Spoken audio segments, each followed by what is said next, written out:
8 Rules of Love by Jay Shetty. Alright guys, 8 Rules of Love. What are the 8 rules? Jay Shetty came out with a debut a few years ago called Think Like a Monk, which on this channel we did adore. I think it'll be pretty clear how this one's different, but is it better? Is it good? The short answer to both is they're pretty close.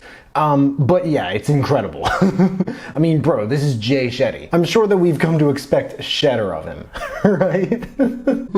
Also, 5 Love Languages by Gary Chapman. Could this just be the next 5 love languages? Or am I just getting carried away here? My short answer to that is more like a no. This is not that straightforward. It's much more dense. There's a lot more going on. There are a lot more moving parts. I almost said moving farts. But let's talk about it. Just so you guys know, there are affiliate links in the description. If you guys buy anything through those links, like maybe this book, then I get commission, which helps me build this channel and keep making these videos. Welcome back to my channel. My name is Sam and I want to make self-growth normal. People shouldn't have to look this information up. It should just be mainstream knowledge. If you agree, then please make sure to smash that like button. Writing down the chapters, I have to say I was pretty excited. Words like karma, guru, purpose, they stood out to me, saying that this is not going to be your everyday relationship book. He says the only way to keep love alive is through consistent care and attention. Maybe you've cut and discarded a few flowers. Flowers was like an analogy he made in the beginning where you have to take care of it on a consistent basis instead of plucking it. Maybe you haven't found it yet and you're still looking. Maybe you felt like you were in love and then you felt misled by it. Maybe you thought it was love and then you found out it was lust.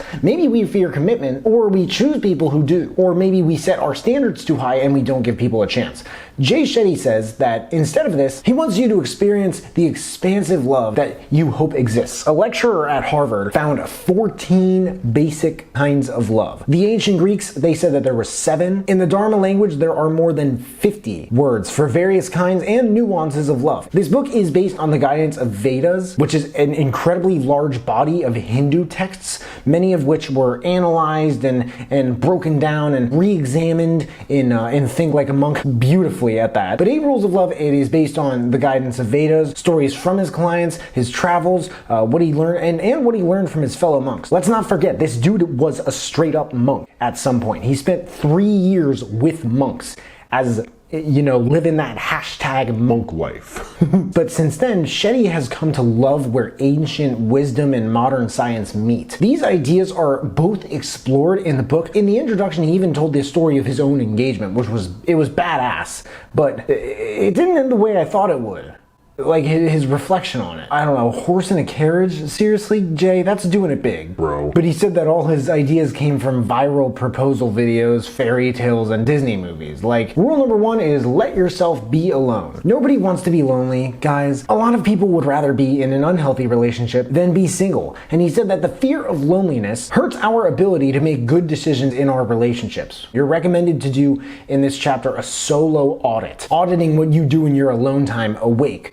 Not asleep, okay? Sleep time does not count. And what those habits are. Did it bother you to do those things alone? What would make doing those things alone more comfortable? The way he talks about being alone in this chapter and the studies he uses, to me almost suggests that he's very much about it, the benefits of it, that people very, very often overlook. The main benefit, the way he made it sound like comfort and being alone kind of keeps your mind more open and expansive to new ideas. Rule number 2 is don't ignore your karma. It's a basic Freudian principle in that the early relationship dynamics that we have in our childhood determine the quality of our relationship dynamics later on. As Shetty puts it, our parents are our first gurus. We rely on our parents, we try to find ways to get their attention and capture their love. With the right parents, you'll learn the right principles. In these chapters, he also asks like thought-provoking yet inviting questions and then calls you to wonder what went wrong and what could have gone right. What did you like and dislike that your parents did while raising you? What do you think they could have done differently? Guys, I have to say that blend of science and spiritual studies is there in this book like almost nothing I've ever heard. For skeptics on this topic, I would argue that blend would ideally be like a powerful and unique selling point for the book. In this chapter, he even argued that what someone has done and what you know they're able to do aren't as valuable as what they do and the qualities that make up their character. And you can kind of see how this could apply to different areas of your life than just romantic, right? Rule number 3 is define love before you think it, feel it, or say it. Every chapter has exercises too, again, with plenty of questions and notes to clarify them or even help you think of answers if you need that. He begins the chapters with just about always with personal and client stories too. He'll relate them to the main idea of the chapter that he's trying to introduce, and he's smooth with this as well. I mean, it may not be the most groundbreaking practice. It's not the greatest thing since computer software, but He's smooth with it, I'll give him that. Rule number 4, your partner is your guru. A guru is much more than a teacher or a coach. It's more like the captain of a ship who helps you cross the turbulent ocean of life with compassion and friendship. Your partner should be someone who you want to learn with and from and through, and the other way around. He defines learning with someone, learning from someone, and learning through them as well. So these are not all the same thing. Certain things, I will add, are really kind of just like common sense, like basically checking yourself before suggesting to your partner that maybe we should look at our finances or something. You know, if she's the one buying all the new bags and shoes, but you just spent like how much money on a fancy new car, you know? Rule number 5, purpose comes first. The Vedas described Dharma as one of the 4 main drivers of why we do what we do. These are called the 4 pursuits: purpose, work and finance, pleasure and connection, and liberation from the material world. Purpose is more important than anything else though. Like really, really. Not just really, but really, really. Almost really, really, really. You can't have any of that other stuff meaningfully without it. That's why. In this chapter, he tells you how to balance your pursuits and your partner's pursuits. You also learn about like finances and balancing out your perspectives with each other on like time and money. Certain exercises and compatibility stand out, like writing a love letter to your partner or writing a list of 10 things that you love about them. Rule number 6 is win or lose together. This chapter pushed struggle and success toward unity. Again, at this point, more sensical applications are described, like fighting a problem together rather than fighting with each other over a problem. This has been discussed many times. Just off the top of my head, just listen and getting to yes talked about it. You also learn some more basic self-help communication skills, like getting to the actual problem at hand to effectively meet the needs of your relationship and saying I feel like, rather than more absolute words like you always do this. Then again, there are more uncommon concepts like doing more than just putting a bandage on things, and how to do an effective apology. A lot of different people have different ways of doing it, but this one was pretty interesting with acceptance, articulation, and action. Also, neutral zones I loved, about being able to respectfully disagree on things and readily have a solution for them when they come up, like a sort of like here's what we're gonna do once we hear this topic in politics or something like that. I don't know.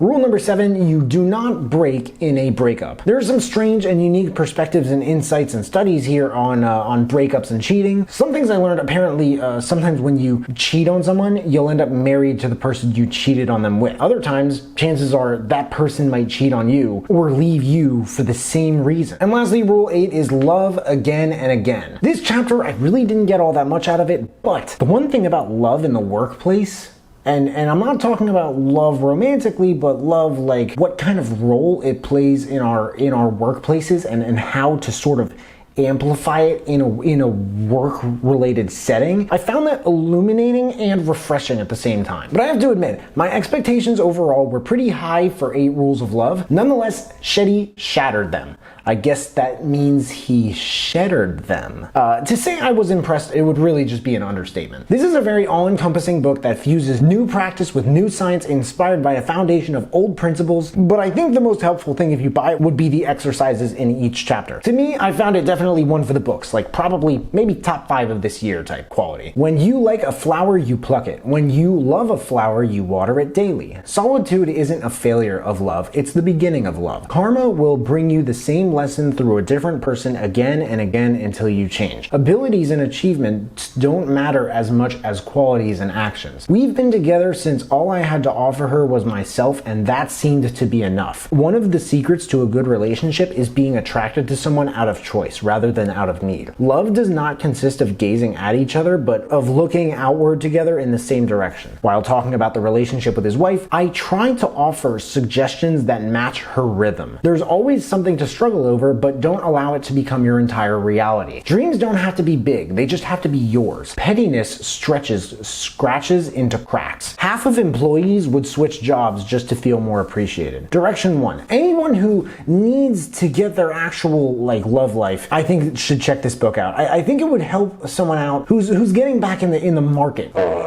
some people call it. Or someone who just went through like a nasty breakup and strongly intends to meet someone else eventually, but wants to make sure it's not like that last relationship. Direction 2. If you like this book, my best recommendation for sure would be How to Not Die Alone by Logan Ury. That book was fantastic, and it is probably the most similar to this one, but really only in the sense of being cut from the same cloth. They're not identical in the slightest. They are very different in so many ways, but they are both like, oh my gosh, like if you're trying to do what I just said in direction 1, like get both books and check them out. 8 Rules of Love by Jay Shetty. There's a link in the description if you guys want to check it out and read the reviews. That and all the other books that I mentioned in this video if you want to check those out too. If there are any other books that you guys want me to check out and review, please let me know in the comments below. Also let me know if you checked out this book and you liked it. But hey, make sure to smash that like button, subscribe if you haven't already, because I don't get why people watch this far in my videos and they don't subscribe. But if you have subscribed and you want to turn it up just a notch and turn on the notification bell to get a notification whenever I drop a new video, that would mean the world to me. Thank you guys so much for watching. I really appreciate it. You can find me everywhere, and I will see you then.